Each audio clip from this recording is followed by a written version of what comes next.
Sometimes those bastards will hook me in with the fried okra. I love that shit. Hey, it's Ryan from the Carb Situation. Remember, I'm not a doctor, I'm not a nutritionist, I'm not a trainer. I'm just a human guinea pig who likes to read a lot and willing to experiment. If you go on the journey with me, maybe you'll learn what I learned. Oh yeah, and I curse a lot. Let's do this.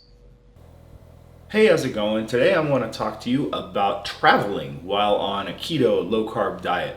A lot of times whenever you go traveling, it makes it difficult because you're at the mercy of what other people are making or restaurants, and you can only do so much. At home, of course, you get to pick where you shop, what you buy, and what you eat. But in a restaurant, you have limited options. So that can be a challenge, and we're going to address that today. So I've got about 6 or 7 tips here to hopefully make it easier on you whenever you do travel. So if you're on a short trip to begin with, the first tip I have is to pack your lunch. Don't be susceptible to outside influences like restaurants. If you have the chance, pack your lunch, and even better, pack your lunch the night before, so that if you get up and you got to go somewhere for the day, or even if you're going to be gone like 2 days, you could pack your lunch for the first day, do whatever you have to do the second day. But if you pack your lunch the night before you leave on a short trip, then you basically still have control over your diet, and that's the best way to go about it. And one of my favorite ideas to use, if you want sort of a traditional sack lunch like we have all been used to growing up as kids, you can just kind of tweak the traditional sack lunch and get there. What I like to do is go to the grocery store and get romaine lettuce leaves. You can kind of use them like a taco, sort of. And you can buy some turkey, so like some oven roasted turkey, and some low carb cheese like pepper jack or something like that. And mustard and mayo are both fine on the keto diet. And you just make sandwiches, basically. The romaine leaves work great instead of bread to hold all this shit. Usually I just kind of fold them in half when I put all the shit on there, and it's more like a taco. And sometimes I put dill pickles in there or something like that. But that's kind of a good way. And then instead of chips, I eat pork rinds. And now you kind of have your sandwich and chips, but there's no bread and there's no potato chips.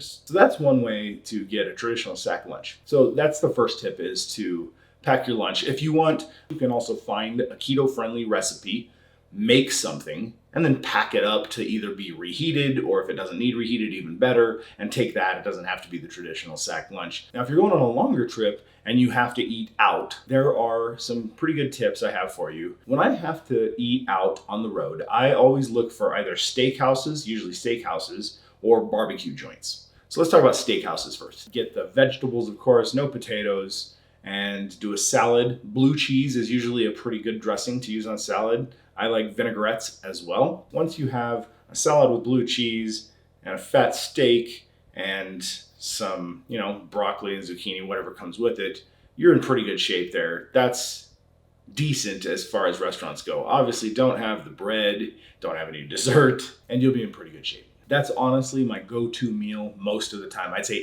80% of the time when I'm on the road, and that's a lot, I go find a steakhouse and I order that meal. And it's nothing exciting. I do it a lot over and over and over again, but it's great for me and it works, and it's pretty tasty. The next thing I look for usually is barbecue places, especially since I go to Texas a lot. Their barbecue's fantastic there. So you go into the barbecue place, and a lot of times you can just order meat by the half pound or whatever. But the main things you have to avoid are the different sides that they usually offer, and of course barbecue sauce. Barbecue sauce is very tasty for a reason. That's the devil. They got plenty of sugar in that barbecue sauce, so don't use any barbecue sauce. And that means if you like to eat ribs, you need to ask them, are they dry ribs or are they already sauced? If they're already sauced, just don't have the ribs. You can't do that. If they're dry, go ahead and get them and eat them. They're just like they are. But I like ribs, but I don't even like to mess with that. So usually I'll just have them give me some turkey, some pulled pork, maybe some brisket, whatever, and then I just sit there and eat the meat with a fork, and it's really good. Grab some onions and pickles, and then for a side, they usually have a bunch of evil sides, and then they'll have 1 or 2 things that aren't perfect, but they're doable, like coleslaw. If they have green beans, that's not bad. Sometimes those bastards will hook me in with the fried okra. I love that shit. It's so evil. But don't do that. It's Coleslaw or green beans is usually the way to go on that. If they offer a side salad, of course, that's awesome too. So that's how I do barbecue places, and it works great. Obviously, you don't want to mess with any of their sandwiches, and you have to just avoid the barbecue sauce, like I said. Next, if you find yourself in a burger joint, and I don't mean a fast food place, but a local burger place, or just kind of a normal run-of-the-mill restaurant that serves American food, you know, they're going to have burgers there. You can order a burger and just ask them if they have the option to wrap it in lettuce for you instead of a bun. So if you get a cheeseburger wrapped in lettuce, and you can use all of the toppings like the tomato and onion and pickles. Mustard and mayo are fine, but no ketchup. Ketchup has a lot of sugar in it. If you have a burger with onions and lettuce and tomato wrapped in a lettuce wrap, you're in pretty good shape there. That's going to be a good meal for you, really. Obviously, you're not going to do any French fries. You just ask them to do a side salad instead, something like that. And that's how you get by on that. That's not too big of a deal. Next, we have Mexican food restaurants. There aren't very many options in a Mexican food restaurant, unfortunately. If I am going to a Mexican food place because the group I'm with is going there, then fajitas are your best bet. Just order the fajitas, whichever meat you like. I usually order some kind of combination with shrimp and chicken and steak or something like that, pork. And the peppers and the onions in there are all fine. Sour cream is not a big deal. Guacamole is awesome. And when they ask you what tortillas you want, just tell them no tortillas.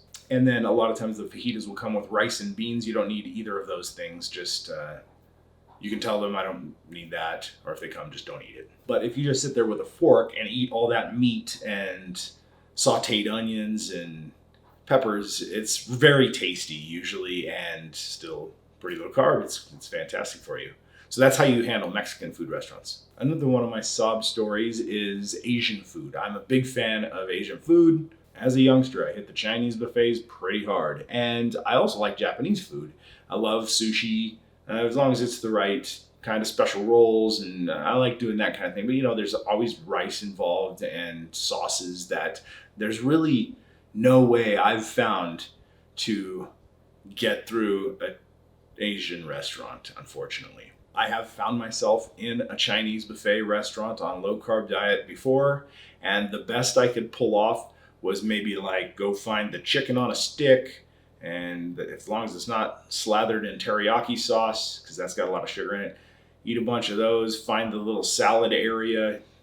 You're kind of fucked if you go into a Chinese food place, or Japanese for that matter. That part sucks. I don't have very good ideas for Asian food. If you do, let me know, because I miss it, and it's really hard to go low carb in an Asian food environment. So what happens if you're in a hurry and you literally don't think you have time to stop and eat a meal? Well, if you have to do something fast, find a Subway. Thankfully, there's one on every fucking corner, pretty much. They're almost as ubiquitous as Starbucks these days. So go into a Subway and just tell them you want a salad. And what they'll do is you can pick anything from their menu, and they'll basically take the same amount of meat that you pick for a 6-inch sub and put it in with a bunch of lettuce and spinach and chop it all up for you and make you a salad. So just pick any of the meats that aren't crazy.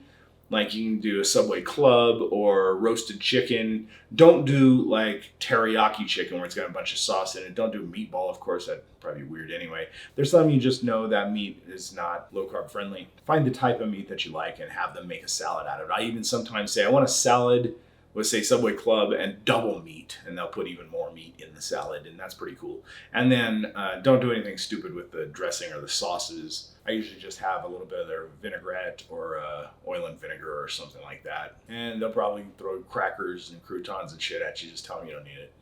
And the salad is not that bad. It's fast and it's friendly for your diet. And that's how I get away with fast food. Which brings me to my last point. Don't eat any fucking fast food, period. Don't go into fast food places. Don't trick yourself into thinking, oh, well, I'll just go into McDonald's and I'll order a Big Mac and then I'll just take off the bun and eat the rest and I'll be fine because I'm not eating the bun. That's great. That doesn't work because fast food places are built to addict their customers. They want you addicted so that you'll keep coming back for more. And trust me, it works. If you don't believe me, go check out weeks 1 through 7 of the Carb Situation Project. They put sugar even in the meat.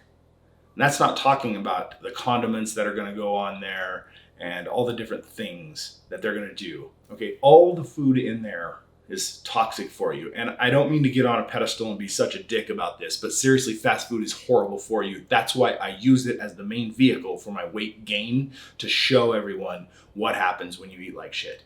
So just do not go into fast food restaurants, period.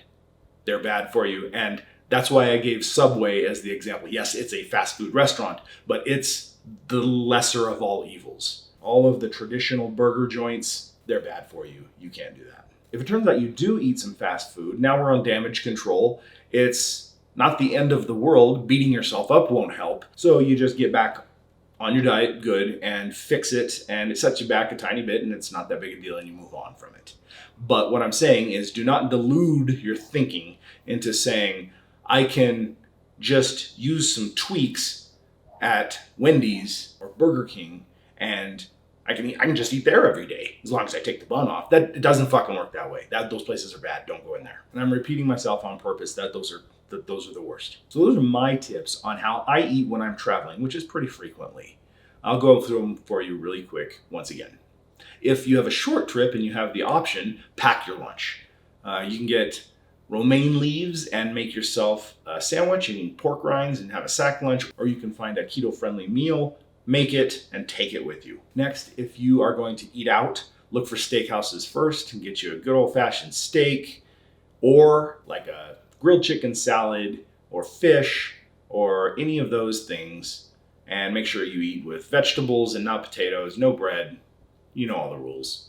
Next thing I like to look for are barbecue places, and just avoid the sauce and the sides. Most of the sides are not a good idea, but if you just eat, that's what they do. They have tons of meat there. It's fantastic for you. If you're going to do a burger at a sit-down burger place or kind of a normal American food type place, then make sure they wrap it in lettuce and avoid the ketchup. And of course, don't eat French fries, and you're in decent shape there. That's how you get around those. If you find yourself in a Mexican food place, then order the fajitas and don't do rice, beans, or tortillas. Just eat all the meat and veggies with a fork and you're gonna be in good shape. It's very good too, it's tasty. If you have to get something fast, go into Subway and order one of their salads with some of the meat that's not going to harm your diet.